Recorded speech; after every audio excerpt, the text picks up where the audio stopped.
So what's up everyone, कैसे हैं सब लोग। Once again welcome back to our channel genius classes. और मैं विपुल शर्मा स्वागत करता हूं आप सभी का बिजनेस इकोनॉमिक्स की शानदार क्लास के अंदर।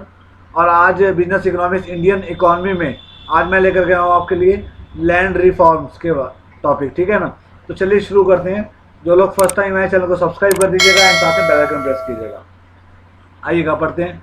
सबसे पहले the process of rail land reform was carried out in state after independence, यानी कि आज़ादी के बाद हर स्टेट में क्या होने लगा, लैंड रिफॉर्म होने लगा, लैंड रिफॉर्म का प्रक्रिया चलने लगी। They started with providing security of farmers in regard to their ownership of land during various 5 year plans, survival measure of changing the land tenure system and improving the condition of the agriculturists were taken. The first plan recognized that the pattern of an ownership and cultivation was the fundamental issue on national development. The policy amendment second plan was to remove such implements in the way of agriculture production which arise from the character on the agrarian structure.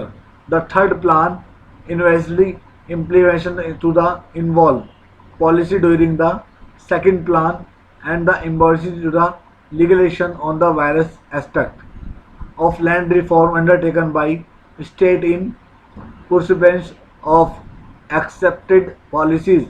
In the fourth plan, suggestions were made of the an origin of land policy. In the fifth plan, specifically attention has been given the tenancy problem. यानी कि जितना मैंने आपको policies के अंदर पढ़ाया 5 year plan के अंदर, तो वहाँ आप पढ़ सकते हैं लैंड रिफॉर्म। एक एक चीज़ बताइए यार, ठीक है ना, क्या क्या आता है इसके अंदर। जैसे कि change of the land revenue and भूमिगरी राइट ऑफ द फार्मर, मतलब क्या करना, लैंड को चेंज करना है, लैंड रिफॉर्म होता है। Determining the ceiling of the land conservation, providing land of the landless, cooperative farming, ठीक है। जैसे कुछ लोग क्या करते थे, जमींदार होते हैं ना, कि भाई लैंड को रख लिया और पैसा दे दिया है ना जमींदारों को। अगर उसने जमीन छुड़ा ली तो उसका पैसा दे दिया, जमीन छुट जाएगी, नहीं दी तो, है ना, तो जमीन जब्त कर लिया थी। तो as soon as popular government come to power in various state the zamindar system due to which of the middleman earn a lot from the farmer. यानी कि इसके अंदर क्या होता है, जो मिड मैन होता है ना, उसको ज़्यादा बेनिफिट्स होते थे। आज की डेट के अंदर तो ये खत्म हो चुका। चेंज इन लैंड रिवेन्यू, इसको पढ़ सकते हैं। Determining the ceiling of land, consolidation, providing land to the landless, cooperative farming. 6 point है, 6 के 6 पढ़ लीजिएगा आप लोग। ग्रीन रिवॉल्यूशन पढ़िएगा, ठीक है। Indian agriculture has been the sources of supply of our leading industry. Investment in agriculture in irrigation facilities, traders, warehouses have been rising continuously, increasing the demand for industrial output and adding to the nation capital stock।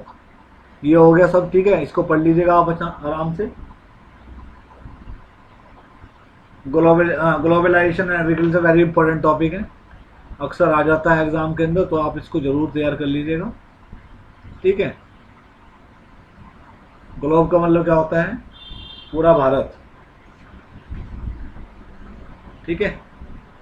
इसके अलावा और कुछ नहीं खास इसके अंदर। बाकी जो टॉपिक है वो उसकी बात हम करेंगे नेक्स्ट क्लास के अंदर। Thank you so much for watching this video. अच्छी लगे तो लाइक करो, शेयर करो, कमेंट करो, और साथ ही अगर आपने चैनल को सब्सक्राइब नहीं किया सब्सक्राइब जरूर कर दीजिएगा। मुझसे बात करनी है आपको, तो उसके लिए आप मेरे टेलीग्राम ग्रुप ज्वाइन कर सकते हैं, जिसका लिंक डिस्क्रिप्शन में डाला हुआ है। थैंक यू बच्चों, bye, take care, have a nice day.